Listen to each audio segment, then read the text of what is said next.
அனைவருக்கும் ஜெய்பீம் கலந்த வணக்கங்கள். நடைபெற இருக்கின்ற தமிழக சட்டமன்ற தேர்தலில் இந்திய குடியரசுக் கட்சி தேசிய தலைவர் பாலாசாஹேப் பிரகாஷ் அம்பேத்கர் அவர்களுடைய வழிகாட்டுதலின்படி தனித்து களம் காணுகிறது.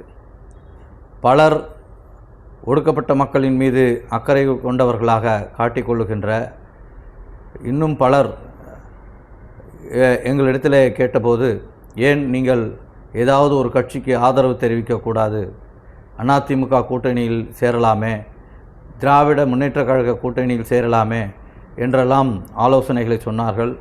அவருடைய ஆலோசனைகளுக்கு மகிழ்ச்சியை தெரிவித்துக் கொள்கிறேன்.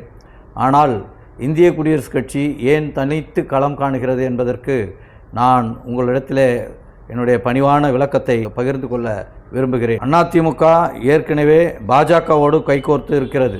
பாஜக என்றைக்கும் பாபா சாஹேப் அம்பேத்கர் கொள்கைக்கு நேர் எதிரான கொள்கையில் இருக்கிறவர்கள்.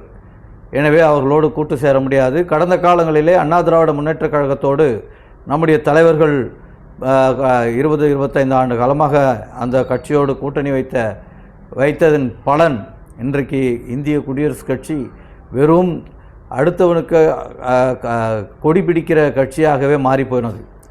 இதிலிருந்து மீள வேண்டும் என்பதற்காகத்தான் அதிமுகவோடு நாம் சேரவில்லை. அப்படி என்றால் திமுகவில் சேர்ந்திருக்கலாமே என்கிற கேள்விக்கும் சொல்லுகிறேன்.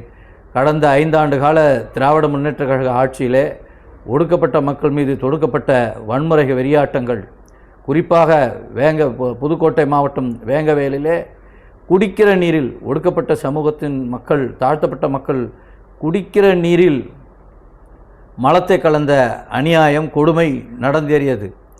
ஆனால் இதை கண்டுபிடித்து யார் தவறு செய்தார்களோ அவர் மீது நடவடிக்கை எடுப்பதற்கு பதிலாக திமுக ஆட்சி யார் பாதிக்கப்பட்டானோ, எவன் புகார் கொடுத்தானோ அவர்கள் மீதே வழக்கு போடுகிற கொடுமை இந்த திமுக ஆட்சியிலே நாம் பார்த்தோம்.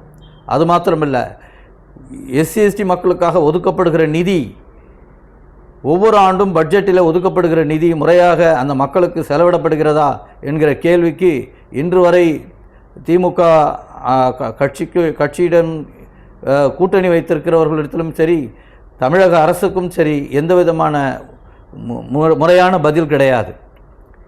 இன்றைக்கு மு.க. ஸ்டாலின் சொல்கிறார், சூப்பர் ஸ்டார் யாருன்னு கேட்டால் திமுகவினுடைய தேர்தல் அறிக்கை. அதில் குறிப்பாக பெண்களுக்கான உரிமை தொகை நாங்கள் வழங்குகிறோம், 1000 ரூபாய் வழங்கியிருக்கிறோம், இனி ஆட்சிக்கு வந்தால் 2000 ரூபாய் வழங்குவோம் என்று பெருமையாக சொல்லுகிறார். நான் அவரிடத்தில் கேட்கிறதெல்லாம், திமுக மகளிர் உரிமை தொகை கொடுப்பதை நாங்கள் மறுக்கவில்லை, எதிர்க்கவில்லை.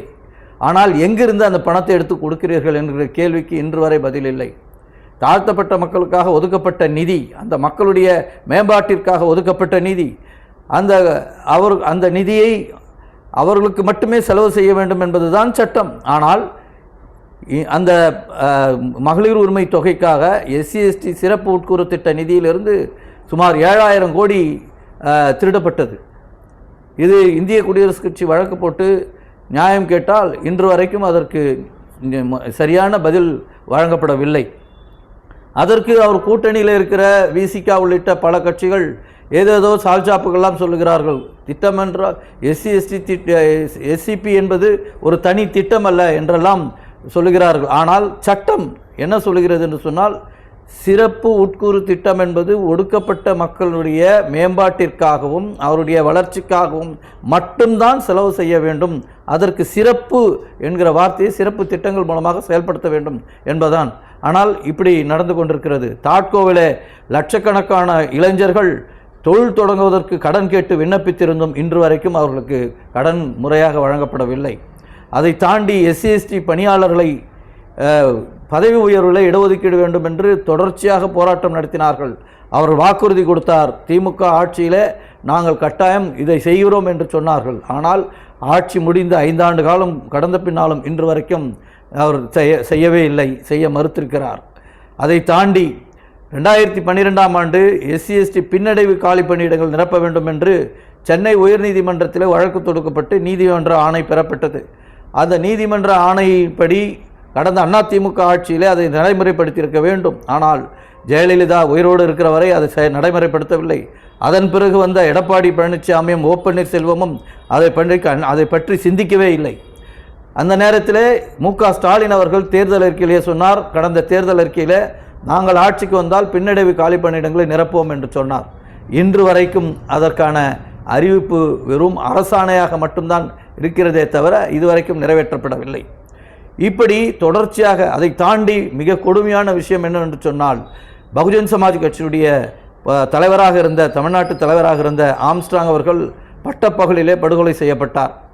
அது உண்மை குற்றவாளிகளை கண்டுபிடிக்க வேண்டும் என்று பலர் வழக்கு போட்டார்கள். வழக்கு நீதிமன்றம் சென்று நீதிமன்றத்தில் உண்மையான குற்றவாளிகளை கண்டுபிடிக்க சிபிஐ வழக்கு நடத்த உத்தரவு பிறப்பிக்கப்பட்டது.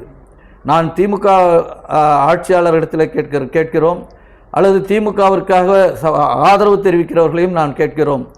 இந்த ஆட்சியில் பகுஜன் சமாஜ் கட்சியினுடைய தலைவர் ஆம்ஸ்ட்ராங் படுகொலைக்கு அரசியல் உள்நோக்கம் இல்லை, திமுகவிற்கும் அல்லது அரசுக்கும் எந்த விதமான தொடர்பும் இல்லை என்று சொன்னால், ஏன் 2 முறை திமுக உச்சநீதிமன்றத்தில் போய் தடையாணை வாங்குவது அவசியம் என்ன? அதனுடைய நோக்கம் என்ன என்பதை திமுகவிற்கு முட்டுக் கொடுக்கிற நீங்கள் தான் அதற்கு பதில் சொல்ல வேண்டும், அல்லது அவர்களிடத்தில் கேட்டு சொல்லுங்கள்.